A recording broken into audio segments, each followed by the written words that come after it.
Hello friends, आप लोगों का स्वागत है हमारे अपने YouTube चैनल एम ऑफ ई यानी कि मैजिक ऑफ एजुकेशन।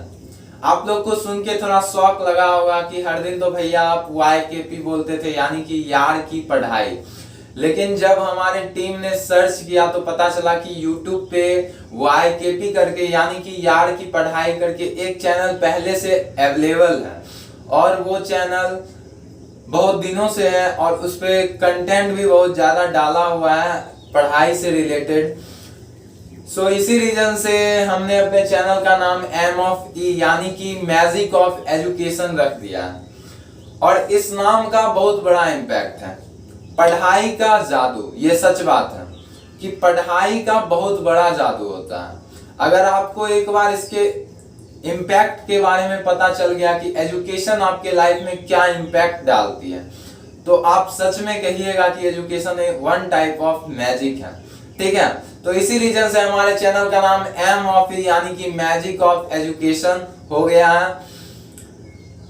आज का हमारा वीडियो पूरा सिलेबस के ऊपर है यानी कि मैथ में हमें कौन सा चैप्टर पढ़ना है, कौन सा चैप्टर नहीं पढ़ना है। ये वीडियो थोड़ा लंबा हो सकता है क्योंकि इस वीडियो में मैं हर एक चीज डिस्क्राइब करके बताऊंगा कि क्या आपको मैथ में पढ़ना है, क्या छोड़ना है, कौन से पोर्शन से कितने मार्क्स का पूछ रहा है।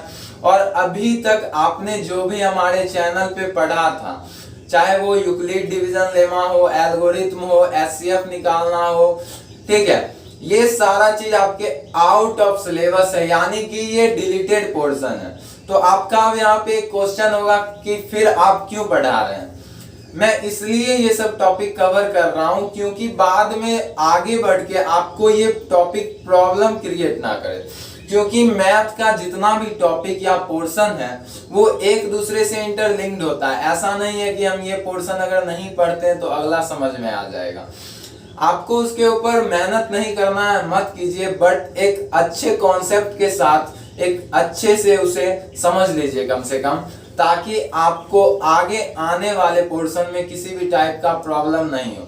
तो चलिए शुरू करते हैं आज का हमारा video. Syllabus of mathematics for class 10 यानी कि मैथमेटिक्स का क्या सिलेबस होगा क्लास 10 के लिए, कोर्स स्ट्रक्चर ऑफ क्लास 10। ठीक है, ये हमारा पूरा कोर्स स्ट्रक्चर है कि यूनिट्स को कितना है, टोटल 7 यूनिट्स हैं, यूनिट्स के नेम क्या क्या हैं और पर यूनिट का वेटेज कितना है। ठीक है, तो फर्स्ट ऑफ ऑल हमारा फर्स्ट यूनिट है नंबर सिस्टम। नंबर सिस्टम में मात्र एक चैप्टर है, वो है रियल नंबर। ठीक है, रियल नंबर आपके 6 नंबर का आएगा आपके एग्जाम में। ठीक है, और मात्र एक चैप्टर पढ़ के हम लोगों को कितना मार्क्स आने वाला है, 6 नंबर। ठीक है, सेकेंड जो हमारा चैप्टर है वो है अलजेब्रा और पूरे एग्जाम में सबसे ज्यादा वेटेज रखने वाला चैप्टर अलजेब्रा है, क्योंकि एक अलजेब्रा एक ऐसा यूनिट है जिसके अंदर 3-4 चैप्टर आते हैं। आपको आता है polynomial, linear equation, into variable, quadratic equation, arithmetic progression और भी कुछ चैप्टर होंगे जो इसमें आते होंगे। अलजेब्रा अगर सच पूछा जाए तो बहुत सिंपल चैप्टर है। अगर आपको एक बार अलजेब्रा पढ़ने में इंटरेस्ट आ गया तो बिलीव मी, अलजेब्रा इतना इजी आपको पूरे मैथ बुक में कुछ भी नहीं लगेगा, क्योंकि अलजेब्रा पूरा कैलकुलेशन का चैप्टर है। ठीक है, जो आप बचपन से करते आए हैं। चलिए अब नेक्स्ट यूनिट देखते हैं यानी कि हमारा थर्ड यूनिट है कोऑर्डिनेट ज्योमेट्री और इसका वेटेज भी सेम नंबर सिस्टम के इतना कितना है, 6 मार्क्स का है। यानी कि कोऑर्डिनेट ज्योमेट्री में भी दूसरा कोई चैप्टर नहीं है, कोऑर्डिनेट ज्योमेट्री खुद एक चैप्टर है। ठीक है, यानी कि आप ये 2 चैप्टर पढ़ के 12 मार्क्स गेन कर सकते हैं अपने एग्जाम में। फोर्थ चैप्टर है ट्रिगोनोमेट्री। ट्रिगोनोमेट्री का भी अच्छा खासा वेटेज है, ये 12 नंबर का पूछा जाएगा आपको आपके एग्जाम में। मैं आपको बता दूं कि ट्रिगोनोमेट्री के अंदर 4 चैप्टर हैं। First of all introduction of trigonometry यानी जिसमें कि हम ट्रिगोनोमेट्रिक रेशियो के बारे में पढ़ेंगे। उसके बाद trigonometric ratio of some specific angle और एक चैप्टर है trigonometric ratio of some particular angle. ठीक है, और हमारा इस पे जो अगला चैप्टर है वो ये है कि आइडेंटिटीज। आइडेंटिटीज बच्चों को बहुत हार्ड लगता है, रियल में वो थोड़ा टफ टॉपिक है, लेकिन वो भी ट्रिग्नोमेट्री के अंदर पढ़ना। और एक लास्ट जो सारे का यूज जहाँ पे होता है वो है हमारा height and distance. And believe कीजिए हाइट एंड डिस्टेंस बहुत ही प्यारा चैप्टर है, ठीक है। इसका वेटेज कितने का है? 12 मार्क्स का है। हमारा 5th यूनिट जो है वो है जियोमेट्री। जियोमेट्री के अंदर हम लोग ट्रायंगल और सर्किल के बारे में पढ़ेंगे।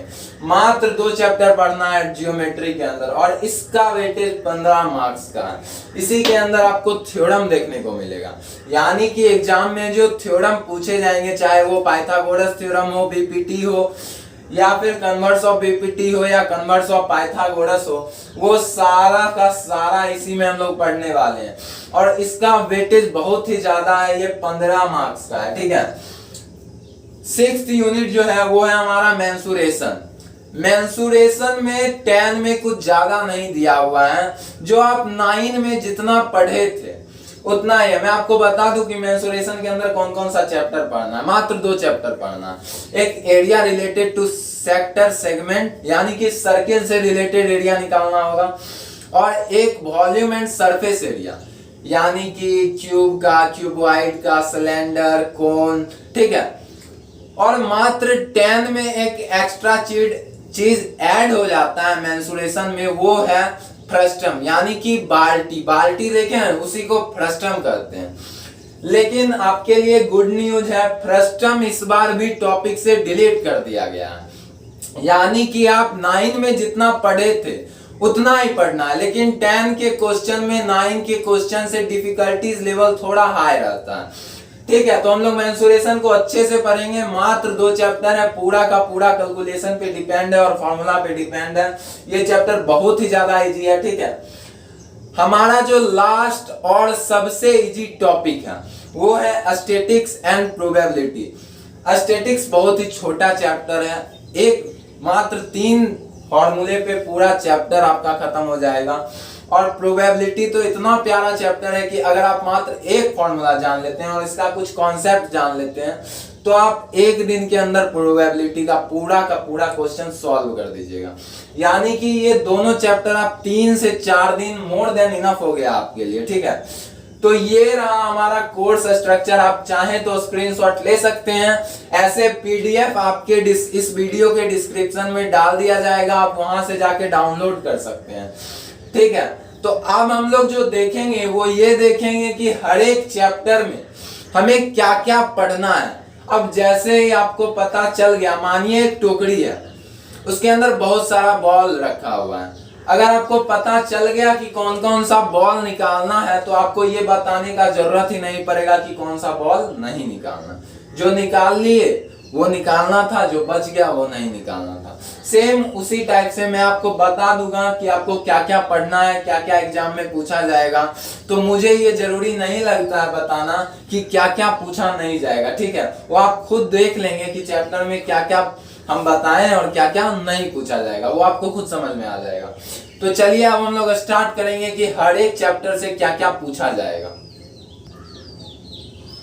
तो चलिए अब हम लोग देखते हैं कि नंबर सिस्टम में क्या पूछेगा रियल नंबर चैप्टर में। यहाँ लिखा हुआ है fundamental theorem of arithmetic statement after reviewing work done earlier and after illustrating and motivating through examples, ठीक है। यानी कि फंडामेंटल थ्योरम ऑफ अर्थमेटिक का स्टेटमेंट क्या, ठीक है, वही वाला कि जो फैक्टर होता है किसी भी नंबर का, ठीक है, वो एक यूनिक नंबर होता है, ठीक है।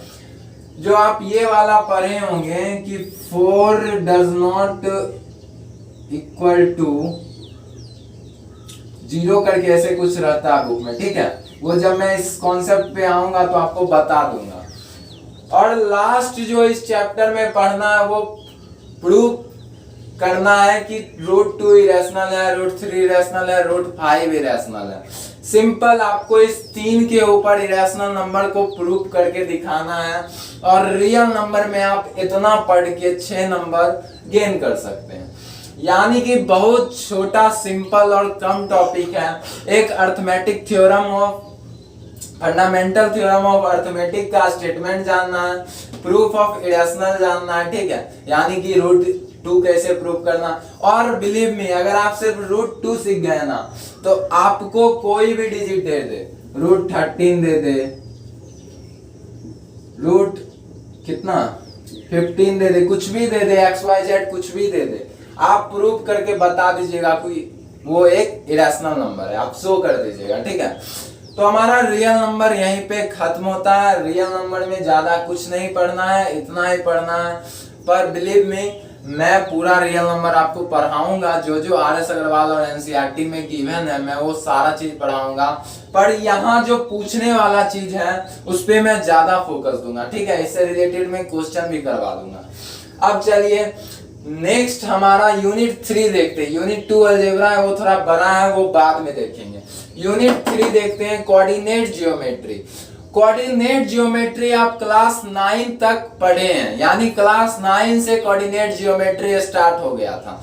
लेकिन उसमें क्या था, हम लोगों को कुछ नहीं, ये दे दिया रहता था 3, 5 प्लॉट करने का था। ये एक्स एक्सिस है, कहीं 3 होता था, कहीं 5 होता था, उसको मिला देना रहता था। ऐसा ही फर्स्ट ऑफ ऑल यहाँ भी है, ठीक है। यहाँ आपको पहले कॉन्सेप्ट जानना है कोऑर्डिनेट जियोमेट्री से रिलेटेड। पहले आपको कॉन्सेप्ट बताएगा बुक में कि कोऑर्डिनेटरी जियोमेट्री क्या है, उससे बेसिक टर्म जितना होगा उस पे आपको डिफिनीशन जानना है कि उसका मतलब क्या होता है, ठीक है। उसके बाद हम लोग ग्राफ देखेंगे लीनियर इक्वेशन का, उससे रिलेटेड क्वेश्चन बनाएंगे। फिर हम लोग डिस्टेंस फॉर्मूला देखेंगे, सेक्शन फॉर्मूला देखेंगे। सेक्शन फॉर्मूला बच्चों कुछ नहीं है, ये एक ऐसा लाइन सेगमेंट दे देता है, यहाँ पे कुछ कोऑर्डिनेट दे देता है, ठीक है। मान लीजिए 1, ये A हो गया, ये B हो गया, यहाँ पे दे देगा 3, 2, ठीक है। और बोलेगा कि यहाँ पे कोई कोऑर्डिनेट इसको डिवाइड दे रहा है, तो यहाँ X पे क्या होगा और Y पे क्या होगा, ठीक है। इसी को कहते हैं इंटरनली डिवीजन, यानी कि कोऑर्डिनेट ज्योमेट्री में भी ज्यादा नहीं पूछ रहा है। और ये चैप्टर भी 12 मार्क्स का है, यानी टोटल बोला जाए तो 5-6 टॉपिक पढ़ के आप 12 नंबर ला सकते हैं। इस बार का सिलेबस और भी बेहतरीन है, क्योंकि आप लोगों के लिए बहुत ज्यादा रिलैक्स कर दिया है। CBSE क्या कर दिया, बहुत ज्यादा रिलैक्स कर दिया, आपका बहुत सारा टॉपिक डिलीट कर दिया गया है, ठीक है। तो आपको कोऑर्डिनेट जियोमेट्री में भी इतना ही पढ़ना। अब हम लोग अलजेब्रा देखेंगे, ठीक है, कि अलजेब्रा में क्या क्या पढ़ना है। तो चलिए अब हम लोग देखते हैं जिसका हम लोगों को बेसब्री से इंतजार था, यानी कि अलजेब्रा का, जो कि हमारे सबसे बड़े यूनिट्स में से एक है।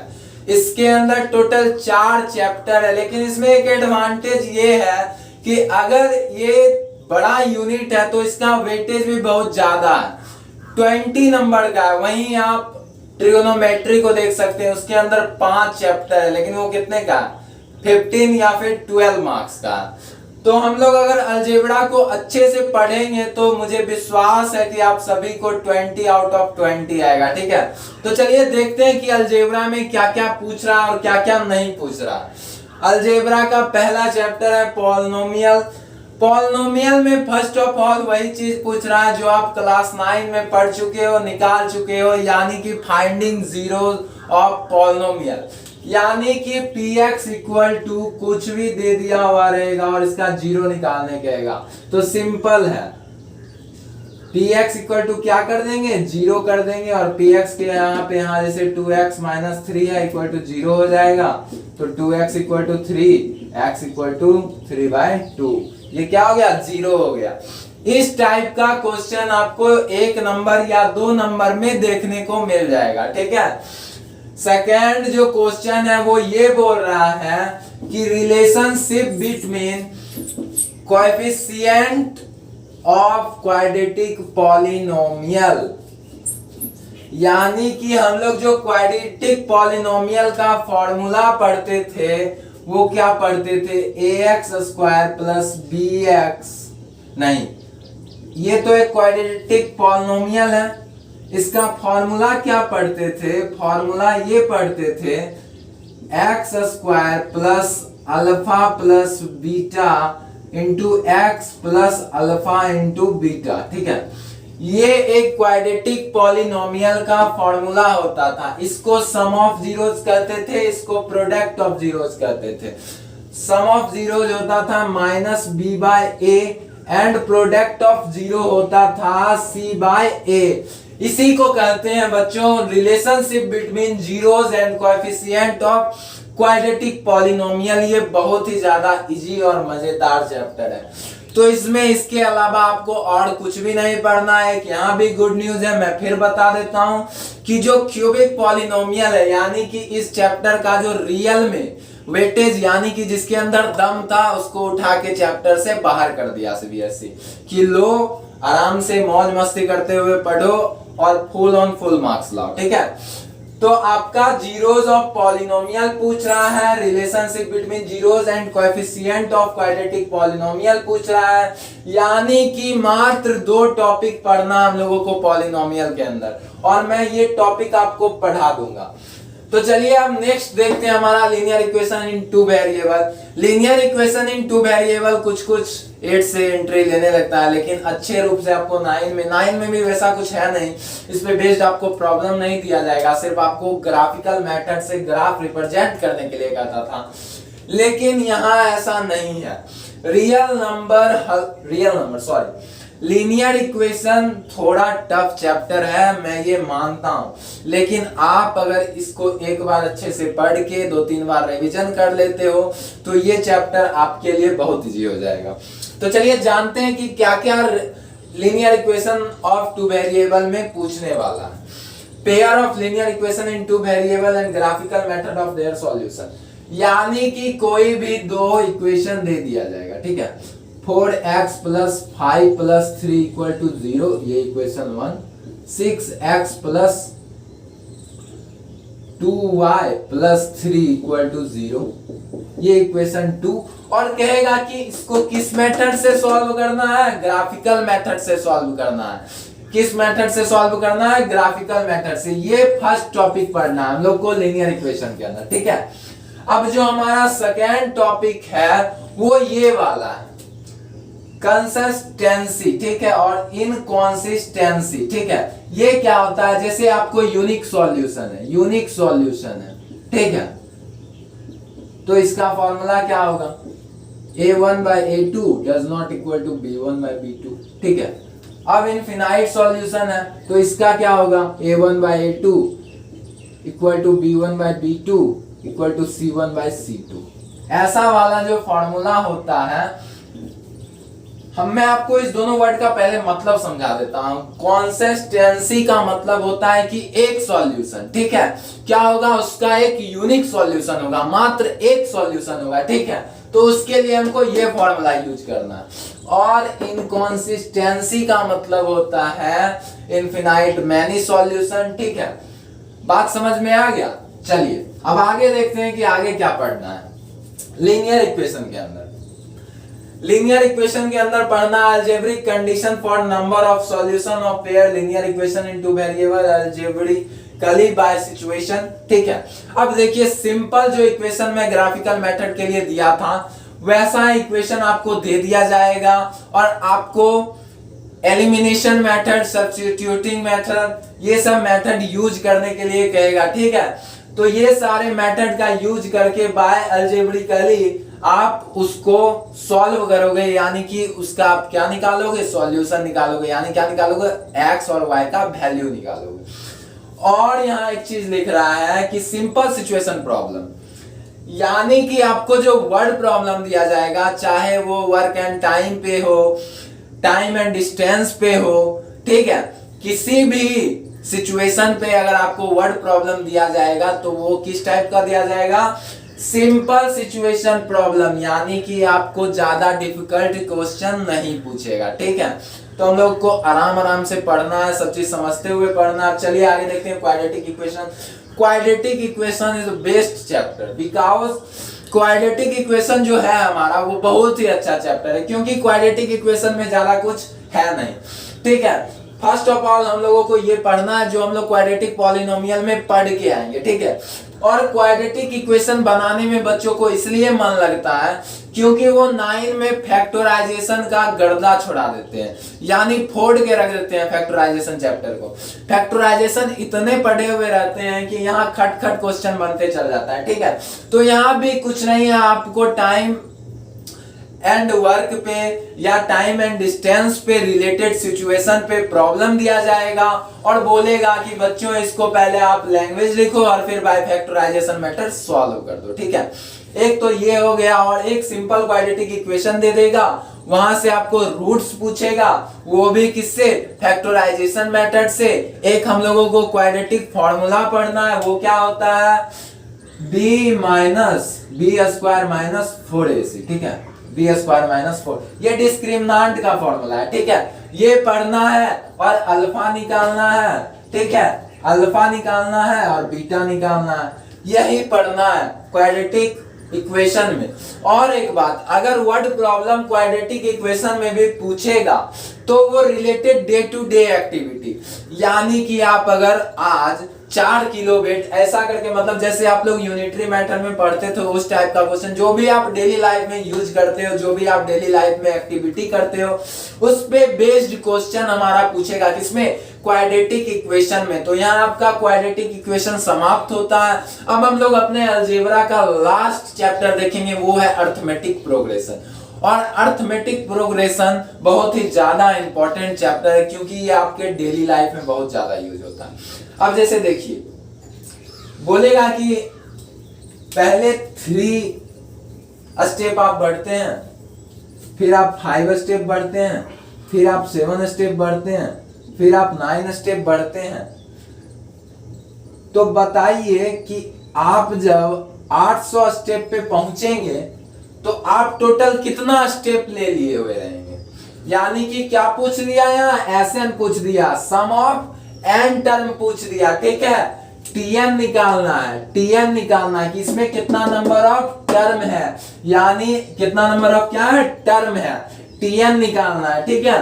तो देखते हैं, motivation for studying arithmetic progression, derivation of the nth term, यानी कि nth टर्म का जो फॉर्मूला है, ठीक है, a plus n minus 1 into D, a यानी कि फर्स्ट टर्म, d यानी कि कॉमन डिफरेंस, n यानी कि जो पूछेगा जितना टर्म, ठीक है। ये कहां से आया, ये फॉर्मूला डिराइव कैसे हुआ, डेरिवेशन जानना है। लेकिन मैं आप लोगों को बता दूं कि डरने का कोई बात नहीं है, डेरिवेशन आपके एग्जाम में पूछता नहीं है, ठीक है, पर मैं बता दूंगा, ठीक है। तो आपको nth टर्म का डेरिवेशन, ये फॉर्मूला कहां से डिराइव्ड हुआ, ये जानना है, ठीक है। Sum of the first n term of the AP and their application in solving daily life problem, यानी कि ये फॉर्मूला, SN का formula, sum of n term from the ends, यानी कि लास्ट से n टर्म एंडिंग से क्या होगा, ठीक है। ये सारा हम लोग किसमें पढ़ेंगे, अरिथमेटिक प्रोग्रेशन में पढ़ेंगे। अब चलिए, अब हम लोग अपना 4th यूनिट ज्योमेट्री देखेंगे, ठीक है। 1 बाय 1 करके हम लोग सारा टॉपिक देखेंगे। उसके बाद हम लोग आगे जो भी होगा वो करेंगे, ठीक है। अभी फिलहाल इतना आप लोग स्क्रीनशॉट ले सकते हैं, ठीक है। तो चलिए अब आगे देखते हैं। तो चलिए अब हम लोग देखते हैं ज्योमेट्री में। अब आप सोच रहे होंगे कि यहाँ उतना बड़ा बड़ा कुछ ज्यादा लिखा हुआ नहीं है, तो अब मैं आपको सिंपल वर्ड्स में समझाऊंगा कि क्या क्या ज्योमेट्री में पूछने वाला है। मैं ज्यादा चीज लिख के आपको डराना नहीं चाहता हूं। इसमें फर्स्ट ऑफ ऑल हम लोग डिफिनीशन देखेंगे, ठीक है, कि क्या क्या होता है, क्या क्या होता है, ठीक है। थ्योरम देखेंगे कि पाइथागोरस थ्योरम क्या होता है, बीपीटी क्या होता है। उसके बाद हम लोग सिमिलरिटीज ऑफ ट्रायंगल देखेंगे, ठीक है, यानी कि सिमिलर ट्रायंगल क्या होता है। 9 तक हम लोग कॉन्ग्रुएंसी पढ़ते आ रहे थे, लेकिन 10 में हम लोग को क्या पढ़ना है, सिमिलरिटीज पढ़ना है, ठीक है। तो इसमें इतना ही चीज है, थ्योरम देखना है, डिफिनीशन देखना है, थ्योरम से बेस्ड एग्जांपल और एक्सरसाइज देखना है, counter example of similar triangle देखना है, ठीक है। तो पूरा यही है, और ट्रायंगल में उतना कुछ डिलीट किया नहीं है, ठीक है। तो आपको ट्रायंगल लगभग पूरा पढ़ना होगा, ठीक है। अब देखिए सर्कल में क्या पढ़ना है, prove the tangent at any point of a circle is perpendicular to the radius through the point of the contact, यानी ऐसे है, ठीक है। और अगर ये रेडियस है और इससे एक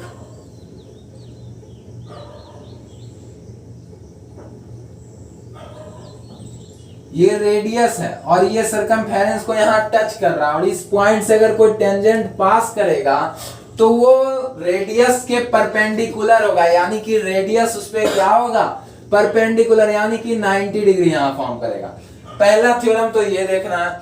दूसरा थ्योरम देखना है, the length of tangent drawn from an external point are equal, यानी कि एक और ले आइए, ऐसे कर दीजिए, इसको ऐसे कर दीजिए, ये ए, ये बी, ये ओ, ये सी, ये डी, यानी कि A B equal to C D. अगर कोई एक पॉइंट से किसी सर्कल पे दो टेंजेंट खींचा जाता है एक्सटर्नली पॉइंट से, तो टेंजेंट्स आर क्या होता है, the length of tangents are equal. इसी पे बेस्ड हम लोगों को, थ्योरम पे बेस्ड हम लोगों को क्वेश्चन करना है। सर्कल भी बहुत छोटा, मतलब छोटा तो नहीं पर फिर भी छोटा चैप्टर है, ठीक है। 9 में बहुत बड़ा पढ़े होंगे आप लोग। अब देखिए ट्रिग्नोमेट्री में क्या, इंट्रोडक्शन ऑफ ट्रिग्नोमेट्री, यहां जियोमेट्री लिख दिए गलती से,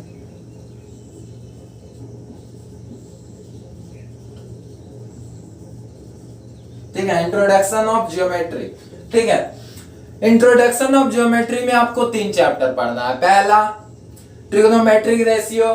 ट्रिग्नोमेट्रिक रेशियो क्या होता है भैया, sine theta equal to P by H, यानी परपेंडिकुलर बाय हाइपोटेनस।